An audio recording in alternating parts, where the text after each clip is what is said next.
Hi guys, very good morning. ಎಲ್ಲರೂ ಹೇಗಿದ್ದೀರಾ? I hope ಎಲ್ಲರೂ ಚೆನ್ನಾಗಿದ್ದೀರಾ ಅಂತ ಅಂದ್ಕೊಂಡಿದ್ದೀನಿ. Welcome back to Lakshmi Lokesh YouTube channel guys. So ಇವತ್ತಿನ ವ್ಲಾಗ್ ಆ್ಯಕ್ಚುಲಿ ಬೆಳಗ್ಗೆ 8:30ಇಂದನೇ ಸ್ಟಾರ್ಟ್ ಮಾಡ್ತಾ ಇದ್ದೀನಿ. ಇನ್ನೇನು ಅಂಗಡಿ ತೆಗಿಯೋಕ್ಕೂ ಕೂಡ ಹೋಗಬೇಕು. 10 ಗಂಟೆವರೆಗೂ ಅಂಗಡಿ ತೆಗಿರೋಣ ಅಂತ ಅಂದ್ಕೊಂಡೆ, ಬಟ್ ಒಂದು ಅರ್ಧ ಅವರ್ ಇರಬೇಕಷ್ಟೇ. ಸೊ ಆಲ್ರೆಡಿ ಅಂಗಡಿ ತೆಗಿಯೋದಕ್ಕೆ ನನ್ನ ಅಕ್ಕನ ಮಗ ಬಂದಿದ್ದ, ಅವನು ತೆಗೆದು ಕೊಟ್ಬಿಟ್ಟು ಹೋಗ್ತಾನೆ. ಬಟ್ ಮೊನ್ನೆ ಒಂದು ಫಂಕ್ಷನ್ ಇತ್ತು ಅಂತ ಹೇಳಿ ಬಂದಿದ್ದ. ಈಗ ಬೆಂಗಳೂರಿಗೆ ಹೊರಟಿದ್ದಾನೆ. ಅವನು ಆಲ್ರೆಡಿ ಅಂಗಡಿಲಿದ್ದಾನೆ. ಇನ್ನು ಮನೆ ಹತ್ರ ಹೋಗಿ ನಾನು ಏನೇನು ಸಾಮಾನು ಕೊಡ್ತೀನಿ ಅಂತ ಎಲ್ಲ ಹೇಳಿದ್ನಲ್ವ, ಆ ಸಾಮಾನೆಲ್ಲ ಬೆಳಗ್ಗೆನೇ ಬಂದು ತೊಗೊಂಡು ಹೋಗಿ ಇಟ್ಟಿದ್ದಾರೆ. ಬಟ್ ಅವರು ಮನೆಯಲ್ಲೇ ಹೊಸ ಮನೆಯಲ್ಲೇ ಸ್ಟೇ ಮಾಡ್ತಾ ಇರೋದ್ರಿಂದ ಅಲ್ಲೇ ಮಲಗಿದ್ದಾರೆ, ಇನ್ನೂ ಸ್ಟಾರ್ಟ್ ಮಾಡಿಲ್ಲ. ನಾನು ಏನೇನು ಐಟಮ್ಸ್ ಕೊಟ್ಟಿದ್ದೀನಿ ಅದರಲ್ಲಿ ಸ್ವಲ್ಪ ಎತ್ತಿಟ್ಕೋತೀನಿ ಅಂತ ಹೇಳಿದ್ದೆ. ಇಲ್ಲಿ ನೋಡಿ, ಇಲ್ಲಿ ಎತ್ತಿಟ್ಟಿದ್ದೀನಿ. ಇಲ್ಲಿ ಕಾಣಿಸ್ತಿದೆ ಅಂತ ಅನಿಸುತ್ತೆ. ಪಾಲಿಷ್ ಮಾಡೋದು ಅದೆಲ್ಲ 2 ಲೀಟ್ರ್ ಎತ್ತಿಟ್ಟಿದ್ದೀನಿ. ಮತ್ತು ಅದಕ್ಕೆ ಏನೇನು ಬೇಕೋ ಅವರೆಲ್ಲ ಎಕ್ಸ್ಟ್ರಾ ತಂದಿದ್ರು, ಅದೆಲ್ಲ ಎತ್ತಿಟ್ಟಿದ್ದೀನಿ. ಇನ್ನು ಕಾಟನ್ ಕ್ಲಾತ್ಸ್ ಇಲ್ಲೇ ಇದೆ. ಇದನ್ನು ಕೂಡ ಒಂದು 3 ಪ್ಯಾಕೆಟ್ ಎತ್ತಿಟ್ಟಿದ್ದೀನಿ. ಇನ್ನು ಇದು ಬಂದು ಡೋರಿಗೆ ಹಾಕ್ಕೊಂಡು ಉಜ್ತಾರಲ್ಲ ಪಾಲಿಷ್ ಮಾಡೋಕ್ಕೆ, ಸಾಫ್ಟ್ ಬರಲಿ ಅಂತ. ಇದು ಮಿಷಿನ್ಗೆ ಹಾಕ್ಕೊತಾರೆ ಆ್ಯಕ್ಚುಲಿ. ಇದನ್ನು 3 ಡಜನ್ ಬರೆದಿದ್ರು ಅಂತ ಹೇಳಿದ್ನಲ್ಲ, ಇದರಲ್ಲಿ ಆ್ಯಕ್ಚುಲಿ 1 ಡಜನ್ ಇಲ್ಲಿ ಎತ್ತಿಟ್ಟಿದ್ದೀನಿ. ಇವಾಗ ಮನೆ ಹತ್ರ ಹೋಗಿ ಅವ್ರು ಏನೇನು ಕೆಲಸ ಮಾಡ್ತಿದ್ದಾರೆ ಅನ್ನೋದನ್ನು ಶೇರ್ ಮಾಡ್ತೀನಿ.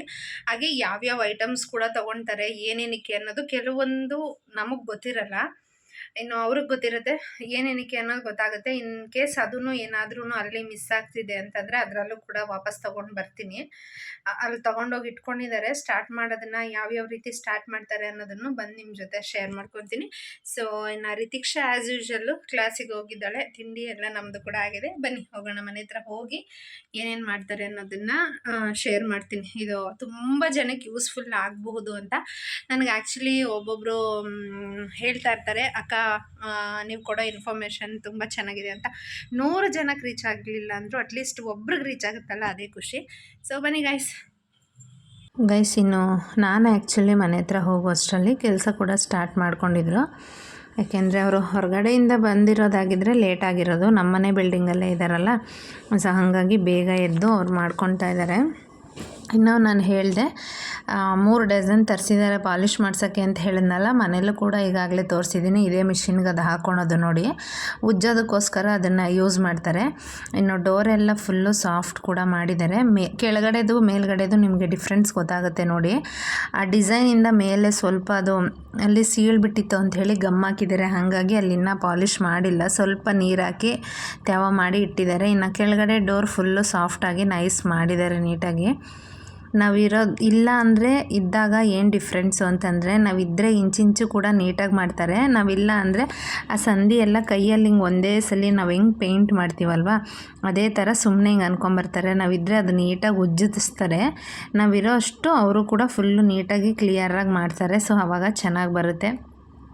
ಇನ್ನೂ ನಾನು ಆಗಲೇ ಹೇಳಿದೆ, ಬಟ್ಟೆ ತೊಗೊಂಬಂದಿರೋದು ನಾನು ಏನೋ ಗ್ಲಾಸಿಗೆ ಏನಾದರೂ ಫಿಟ್ ಮಾಡ್ತಾರೆ ಅಂತ ಅಂದ್ಕೊಂಡೆ. ಬಟ್ ಅವ್ರು ನೋಡಿದ್ರೆ ಈಗ ಅಂದರೆ ಮಾಸ್ಕ್ ಥರ ಹಾಕ್ಕೊಂಡಿದ್ದಾರೆ, ಅದು ನೀವು ನೋಡ್ತಾ ಇದ್ದೀರಾ. ಅದನ್ನು ಆ ಥರ ಕಟ್ಕೊಳೋದಕ್ಕೆ ಅಂತಲೇ ಅಷ್ಟೊಂದು ಕಾಸ್ಟ್ಲಿ ಬೇಕಾಗಿತ್ತ ಅನಿಸ್ಬಿಡ್ತು. ಅದೇ ಥರದ್ದಾಗಿದ್ದರೆ ನನ್ನ ಅಂಗಡಿಲೇ ನಾವೇ ಕಾಟನ್ ಸೇಲ್ ಮಾಡ್ತೀವಿ. ಅದು ಆ್ಯಕ್ಚುಲಿ ಅವರು ಲೈನಿಂಗ್ ಬಟ್ಟೆ, ಕಾಟನ್ ಲೈನಿಂಗ್ ಬಟ್ಟೆ ಕೊಟ್ಟಿರೋದು. ಅದು ಕಾಟನ್ ಅಂತ ಹಾಕ್ಕೊಂಡಿದ್ದಾರೆ, ಕಾಟನ್ನೇ, ಬಟ್ ಅದು ಲೈನಿಂಗ್ ಕಾಟನ್. ಅದು ನಮ್ಮ ಮನೇಲಿ ಮೀಟ್ರು ನಾವು ಸೇಲ್ ಮಾಡೋದು ಅಂಗಡೀಲಿ ಬಂದು 30 ರೂಪಾಯಿ ಅಥವಾ 28 ರೂಪಾಯಿ ಈ ಥರ ಸೇಲ್ ಮಾಡ್ತೀವಿ. ಅವ್ರು ನೋಡಿದ್ರೆ ಅದು 100 ರೂಪಾಯಿ ಕೊಡ್ತಾರೋ ಅವಶ್ಯಕತೆ ಇತ್ತಾ ಅಂತ ಅನ್ನಿಸ್ಬಿಡ್ತು. ಇನ್ನು ಅದೆಲ್ಲ ಮುಗಿಸಾದ್ಮೇಲೆ ಕಿಟಕಿಲಿ ಆ್ಯಕ್ಚುಲಿ ಕೈಯಲ್ಲೇ ಉಜ್ಜಬೇಕು. ಬಟ್ ಈ ಕಡೆ ಸೈಡು ಮತ್ತು ಕೆಳಗಡೆ ವಾಸ್ಕಲ್ಲು ನೀವು ನೋಡ್ತಾ ಇದ್ದೀರಾ, ಅದನ್ನು ಉಜ್ಜಿದ್ದಾರೆ. ಇನ್ನು ಮಿಕ್ಕಿದ್ದೆಲ್ಲ ಅಲ್ಲೆಲ್ಲ ಪೇಪರಲ್ಲೇ ಬರುತ್ತೆ. ಅಂದರೆ ಅದು ಯಾವ ಪೇಪರ್ ಅಂದರೆ ರಫ್ ಪೇಪರ್ ಬರುತ್ತಲ್ಲ, ಪೇಂಟೆಲ್ಲ ಮಾಡಬೇಕಾದ್ರೆ ಗೋಡೆ ಎಲ್ಲ ಉಜ್ಜುತ್ತಾರಲ್ಲ, ಆ ಥರ ಪೇಪರಲ್ಲಿ ಉಜ್ಕೋಬೇಕು. ಅದನ್ನು ಕೂಡ ಉಜ್ಜಿಸ್ತೀನಿ. ಆಗಲೇ ನಾನು ಹೇಳಿದೆ ಮೇಲ್ಗಡೆ ಅದು ಗಮ್ ಹಾಕಿದ್ದಾರೆ, ಅದು ನೀರಲ್ಲಿ ಹಾಕಿ ನೆನೆಸಿ ಇದು ಮಾಡಿದ್ದಾರೆ, ಅದನ್ನು ಮಾಡಬೇಕು ಅಂತ. ಈಗ ಅದೇ ಜಾಗದಲ್ಲಿ ಮತ್ತೆ ಮಾಡ್ತಿದ್ದಾರೆ ನೋಡಿ. ಅದು ಮಾಡಾದಮೇಲೆ ನಿಮಗೆ ಡಿಫ್ರೆನ್ಸ್ ಗೊತ್ತಾಗುತ್ತೆ. ಅಷ್ಟರಲ್ಲಿ ಕರೆಂಟು ಕೂಡ ಪ್ರಾಬ್ಲಮ್ ಆಯಿತು ಅಂತ ಹೇಳಿದ್ರು. ಇನ್ನು ಲೋಕಿ 3 ದಿವಸದಿಂದ ಮಹಾರಾಷ್ಟ್ರಗೆ ಹೋಗಿದ್ದರು. ಇನ್ನು ಇವತ್ತೇ ಅವರು ಕೂಡ ಬಂದರು. ಬರೋ ಅಷ್ಟರಲ್ಲಿ ಆಲ್ಮೋಸ್ಟ್ ಅವನು 1:30-2 ಗಂಟೆ ಆಗಿತ್ತು. ಇನ್ನು ಬಂದ ತಕ್ಷಣ ಪಾಪ ರೆಸ್ಟು ಮಾಡಿರಲಿಲ್ಲ. ಯಾಕೆಂದರೆ ಮಹಾರಾಷ್ಟ್ರಗೆ ಹೋಗಿ ಬರೋದು ನಿಮಗೆ ಗೊತ್ತೇ ಇರುತ್ತೆ, 3 ದಿನ ಆಗಿರುತ್ತೆ. ಮರಿ ತರಕ್ಕೆ ಹೋಗಿರ್ತಾರೆ. ನೆಕ್ಸ್ಟ್ ವ್ಲಾಗಲ್ಲಿ ಲೋಕಿ ಏನು ಕೆಲಸ ಮಾಡೋದು ಅನ್ನೋದನ್ನು ಕೂಡ ನಿಮ್ಮ ಜೊತೆ ಶೇರ್ ಮಾಡ್ತೀನಿ. ಅಲ್ಲಿಂದ ಬಂದು ಫುಲ್ಲು ಟಯರ್ಡ್ ಆಗಿದ್ದೆ. ಬಟ್ ಆದ್ರೂ ಅವ್ರು ಕೆಲಸ ಮಾಡೋಕ್ಕೆ ಬೇಕಲ್ಲ. ಸೊ ನಮ್ಮಿಂದ ಅವ್ರು ನೆನೆಸಿದ್ರು. ಸೊ ಹಾಗಾಗಿ ಬೇಗ ಬೇಗ ಮಾಡೋಣ ಅಂಥೇಳಿ ಮಾಡಿಕೊಡ್ತಾಯಿದ್ದ. ಇನ್ನು ಆ ಕಡೆ ಲೋಕಿ ಪೈಪ್ ಎಳೆದು ಕೊಡ್ತಾಯಿದ್ರೆ, ಈ ಕಡೆ ಪಾಪ ಇವ್ರನ್ನೂ ಹೆಲ್ಪಿಗೆ ಬಂದರು. ಸರ್ ಕೊಡಿ ನಾವು ಮಾಡಿಕೊಡ್ತೀವಿ ಅಂತ ಕೇಳಿದ್ರು. ಇನ್ನು ಅವರು ಕೂಡ ಪಾಪ ಒಬ್ಬನೇ ಮಾಡ್ತಿದ್ದು ನೋಡಿ ಅವರು ಈಸ್ಕೊಂಡು ಮಾಡ್ಕೊಂಡು ನಿಂತಿದ್ದಾರೆ. ಇನ್ನು ಮೇಲ್ಗಡೆ ಒಂದು ಸಿಂಗಲ್ ರೂಮ್ ಇದೆಯಲ್ಲ, ಆ್ಯಕ್ಚುಲಿ ಇವರೇ ಕೇಳ್ತಾ ಇದ್ದಾರೆ, ಪೇಂಟ್ ಮಾಡ್ಕೊಂಡು ಬಂದು ನಾವು ಮಲ್ಕೊತೀವಿ ಕೊಡಿ ಸರ್ ಅಂತ ಹೇಳಿ. ಅದನ್ನು ಕೂಡ ಹಂಗೆ ಮಾತಾಡ್ಕೊಂಡು ಕೆಲಸ ಮಾಡ್ತಾಯಿದ್ದಾರೆ. ಎಷ್ಟಕ್ಕೆ ಏನು ಅಂತ ಇನ್ನೂ ಕನ್ಫರ್ಮ್ ಮಾಡ್ಕೊಂಡಿಲ್ಲ. ಅವರು ಆ್ಯಕ್ಚುಲಿ ಲೋಕಿನ ಕೇಳ್ತಾಯಿದ್ರು, ಸರ್ ನಾವು ಬಡವರು, ನಮ್ಮ ಹತ್ರ ಹಂಗೆ ಈಸ್ಕೊಬೇಡಿ ಹಂಗೆ ಹಿಂಗೆ ಅಂತ. ಸೊ ನೋಡಿದ್ರಲ್ಲ ಗೈಸ್, ಇನ್ನು ವಿಡಿಯೋ ಮನೆಗೆ ಹೋಗಿ ಕಂಟಿನ್ಯೂ ಮಾಡ್ತೀನಿ. ಸೊ ನೋಡಿದ್ರಲ್ಲ ಗೈಸ್, ಅಲ್ಲಿ ಮನೆ ಹತ್ರ ಏನೇನು ಕೆಲಸ ಮಾಡ್ತಿದ್ದಾರೆ ಅಂತ ಹೇಳಿ. ಸೊ ನನಗೆ ಅನಿಸಿದ್ದೇನು ಅಂತ ಹೇಳಿದ್ರೆ, ನನಗೆ ಶಾಕ್ ಆಗಿಬಿಡುತ್ತೆ. ಯಾಕೆಂದರೆ ಅಲ್ಲಿ ನಿಂತ್ಕೊಂಡು ಸುಸ್ತಾಯಿತು ಗೈಸ್. ಹಂಗಾಗಿ ಕೂತ್ಕೊಂಡೇ ವ್ಲಾಗ್ ಸ್ಟಾರ್ಟ್ ಮಾಡ್ತಾಯಿದ್ದೀನಿ.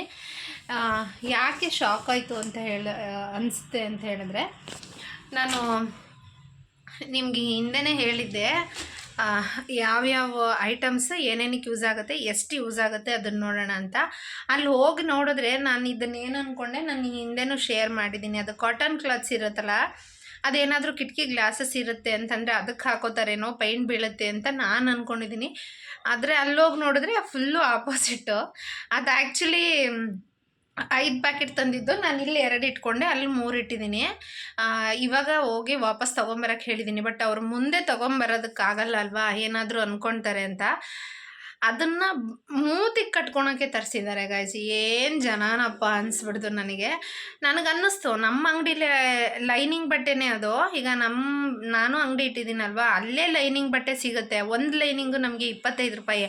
ಬಟ್ ಇದು 22 ರೂಪಾಯಿ ನಮಗೆ ಬೀಳುತ್ತೆ. ನಾವು ಮಾರೋದು 25 ರೂಪಾಯಿಗೆ ಮಾರ್ಕೋತೀವಿ. ಇವ್ರು ತಂದಿರೋದು ಅದು ಪ್ಯಾಕೆಟ್ 50 ರೂಪಾಯಿ ಗೈಸ್. 1 ಮೀಟ್ರಿಗಿಂತ ಜಾಸ್ತಿ ಏನೂ ಇಲ್ಲ, ಅರ್ಧ ಮೀಟ್ರ್ ಇದೆ, ಅದಕ್ಕೆ 50 ರೂಪಾಯಿ ಕೊಟ್ಟಿದ್ದಾರೆ. ಏನು ಜನನಪ್ಪ, ವೈಟ್ ಕಲರ್ ಲೈನಿಂಗ್ ಕೊಟ್ಟಿದ್ರೇ ಆಗಿರೋದು ನನಗೆ ಅಂತ ಅನ್ನಿಸ್ಬಿಡ್ತು. ಅದಕ್ಕೆ ಲೋಕಿ ಕೂಡ ಬಂದು ಈಗಷ್ಟೇ ಬಂದ ಮಧ್ಯಾಹ್ನ.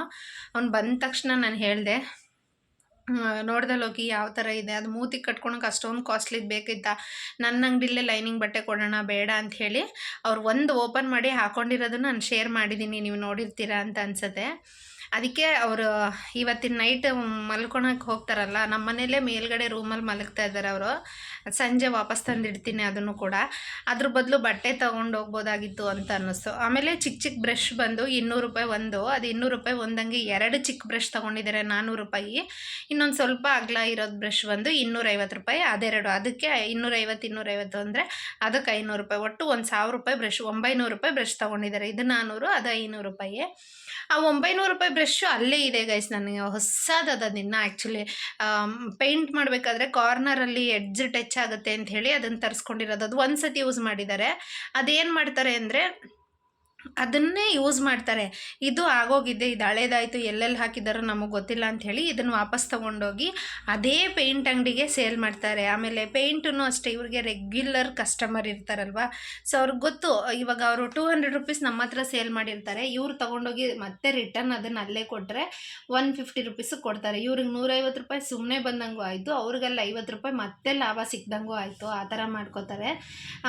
ಪೇಂಟ್ ಅವರು ನಮಗೆ ಸ್ವಲ್ಪ ಪರಿಚಯ ಇರೋದ್ರಿಂದ ಅವರು ಇಲ್ಲ ನೋಡ್ಕೊಳ್ಳಿ, ಅದು ನಮಗೆ ರಿಟರ್ನ್ ಬರುತ್ತೆ ಅಂತೆಲ್ಲ ಹೇಳಿರ್ತಾರೆ. ಸೊ ಹಾಗಾಗಿ ನಾವು ತುಂಬ ಕೇರ್ಫುಲ್ಲಾಗಿ ನೋಡ್ಕೋಬೇಕು. ನಾನು ಅಲ್ಲಿ ಹೋಗಿ ನೋಡಿದ್ರೆ ಅದು ಅಲ್ಲೇ ಇದೆ. ನಾನು ಅವ್ರಿಗೆ ಹೇಳ್ಬಿಟ್ಟೆ ಬಂದೆ, ಇದನ್ನು ಓಪನ್ ಮಾಡಬೇಡಿ, ಅದನ್ನು ತಗೊಳ್ಳಿ ಅಂತ. ಬಟ್ ಆದರೂ ಅವ್ರ ಕೈಗೆ ಸಿಗಬೇಕಾದ್ರೆ, ಅವ್ರು ಮಾಡಬೇಕಾದ್ರೆ ಏನು ಮಾಡಬೇಕು ಅದನ್ನೇ ಮಾಡ್ತಾರೆ. ಅವ್ರು ಸ್ಟಾರ್ಟ್ ಮಾಡುವಾಗ ನಾವು ಇದನ್ನು ತಗೊಂಡು ಸ್ಟಾರ್ಟ್ ಮಾಡಿ ಅಂತ ಹೇಳಬೇಕು.